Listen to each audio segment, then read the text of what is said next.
Hey, fellow ishies. So welcome to the last episode of Death of a Powerhouse. Again, I've been having some trouble with my editing software, so I am doing this again. So is Owen going to figure out who killed Charlene, or is it going to be unsolved forever? This episode is called The Last File. Let's get into it.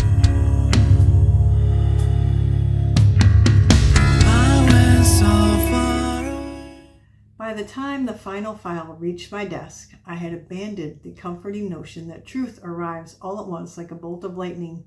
It does nothing of the sort. Truth arrives piecemeal. It arrives disguised as insignificant details, forgotten conversations, receipts stuffed into old folders, photographs no one bothers to enlarge, and quiet observations scribbled in the margins by a woman who realized far too late that she has stumbled onto something much larger than corporate fraud. Charlene had spent months gathering the entire caboodle, not because she expected to survive long enough to finish the story, but because she hoped someone else eventually would. The newspapers dutifully produced another mountain of bump fodder, while the broadcasters engaged in Pecksniffian causerie about accountability, carefully avoiding the one subject that Charlene had actually documented. Every panel discussion became an exercise in elegant distraction. Experts debated personalities instead of evidence. Commentators analyzed motives they could never prove while ignoring documents they could easily read. It was remarkable how many professional quidnuncs suddenly appeared, each possessing unwavering certainty despite having invested considerably less time examining the evidence than the average person spends choosing a breakfast cereal. Jake Fife naturally remained among the most enthusiastic participants. I had spent months assuming he was simply devoid of mentation, a harmless fellow who wandered into complicated conversations carrying all the intellectual equipment of a scarecrow in a windstorm. That conclusion, I eventually realized, had been my mistake. Jake had never been the mastermind. He was simply the fellow hired to dissemble until everyone else forgot the original question. History has always found employment for that sort of snollygoster. A man need not be brilliant to redirect a conversation. He need only be loud enough to occupy the room while somebody else quietly leaves through the back door. Charlene understood that long before I did. Her notes reveal that she stopped documenting individual lies because she finally recognized that the lies themselves were almost irrelevant. They were merely the grease that kept the machinery turning. The real story was never one dishonest executive or one compromised politician. It was the astonishing ease with which respectable institutions accepted comfortable falsehoods over uncomfortable truths. She once described the entire enterprise with a single word written across the top of the page: Aschrolatreia, a worship of moral ugliness. At first, I thought she chose the word simply because it was obscure. By the time I reached the last page, I realized it was painfully accurate. The final file had no dramatic confession. There was no recording of Eric admitting murder, no hidden memorandum signed by Griff, no smoking pistol tucked inside an evidence box. Life rarely rewards investigators with such theatrical conveniences.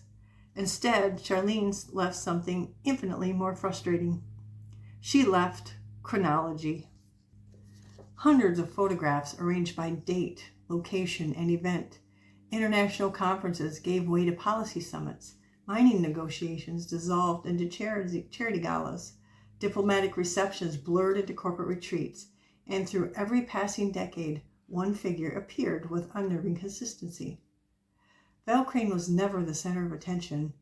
He stood just beyond it, close enough to influence the conversation without becoming its subject, like an accomplished conductor whose audience never noticed there's an orchestra until the music stops.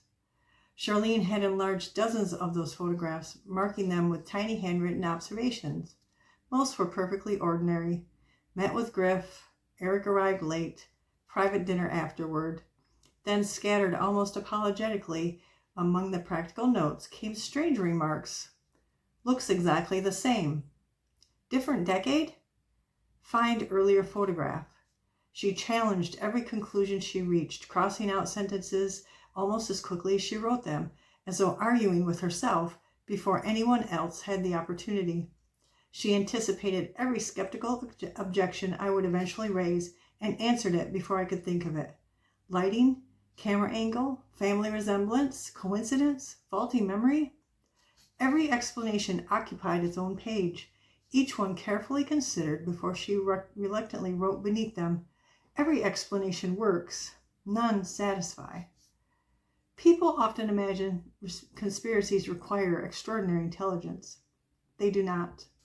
Most require only ordinary ambition, a handful of snollygasters, several willing wittles, enough Pecksniffian speeches to occupy the evening news, and a public exhausted by constant humbuggery. The machinery works because decent people eventually decide truth is simply too much trouble. They become gongoozlers, watching history drift past from the riverbank while convincing themselves that somebody else will surely sound the alarm if genuine danger ever appears. Charlene refused to become one of them, and that refusal cost her more than any of us understood at the time.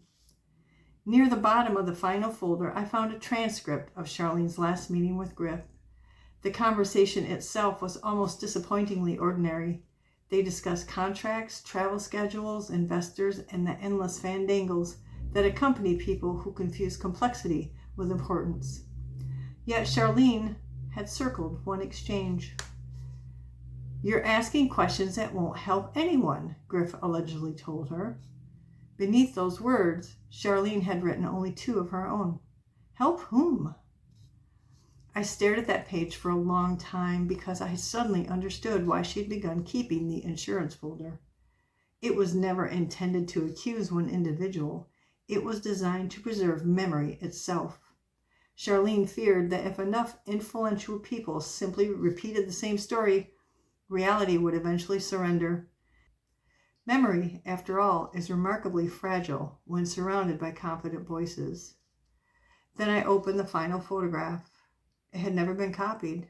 It had never been cataloged. Apparently, Charlene had hidden it separately until she had decided whether anyone else should ever see it. The image showed a reception following an international summit. Griff stood speaking with several investors. Eric lingered nearby. Jake hovered at the edge of the gathering, wearing the agreeable smile of a man whose greatest talent was appearing unimportant. Velkrain occupied the center of the group. Beside him stood the president. Nothing about the images should have unsettled me. Nothing did, until I enlarged it. Charlene had circled only the faces. Underneath, she had written one sentence: "Look carefully before you laugh." The eyes appeared unusually dark. Not impossible. Not impossible at all. Any competent photographer could produce a dozen sensible explanations involving shadows, reflections, compression artifacts, or unfortunate timing. Charlene listed every one of those possibilities beneath the photograph with almost scientific discipline. She wanted no accusations unsupported by reason. Then she wrote one final observation: "I no longer know which explanation requires the greater leap of faith." Months earlier, I had joked on the air that if the investigation continued much longer, someone would accuse the president of being a lizard operative. It was carriantism, nothing more. A sarcastic flourish meant to relieve the tension of discussing money laundering, political influence, and strategic minerals for the 100th time. The audience laughed. Jake laughed. Jake laughed loudest. Looking back, I have often wondered whether he laughed because the idea was ridiculous or because ridicule has always been the safest place to hide an inconvenient truth. People still ask me whether Charlene's murderer will ever be identified. Mayhap. Perhaps one day another witness will step forward. Perhaps another forgotten document will emerge from a dusty archive. Perhaps someone burdened by conscience will finally decide silence has become too expensive. I hope so. Charlene deserved justice. Her family deserved certainly. History, however, is littered with cases that remain suspended somewhere between suspicion and proof, between moral certainty and legal certainty, where everyone knows more than anyone can demonstrate. What I can prove is enough to disturb me. Charlene warned Griff the night before she died. She documented concealed financial relationships. She uncovered strategic mineral arrangements that powerful people preferred remain unnoticed. She preserved evidence showing that narratives could be managed as carefully as investment portfolios. She believed someone was orchestrating events from behind respectable institutions. Whether that someone was Velkrain or whether Velkrain himself answered to an authority even higher remains a question I cannot honestly answer. So the murder, in one sense, is resolved. Charlene was not a paranoid woman chasing fantasies through sleepless nights. She was a careful observer who recognized corruption long before most of us admitted that it existed. Yet, the murder is also unresolved because the hand that struck the final blow remains hidden behind layers of influence, convenience, and plausible deniability that no jury has been yet asked to untangle. Perhaps the photographs reveal nothing more mysterious than tricks of light. Perhaps they reveal something else entirely. I have spent too many years in broadcasting to mistake speculation for evidence. But I have also spent too many years watching respectable people dismiss uncomfortable facts because they sounded improbable. Charlene never asked us to believe everything she believed.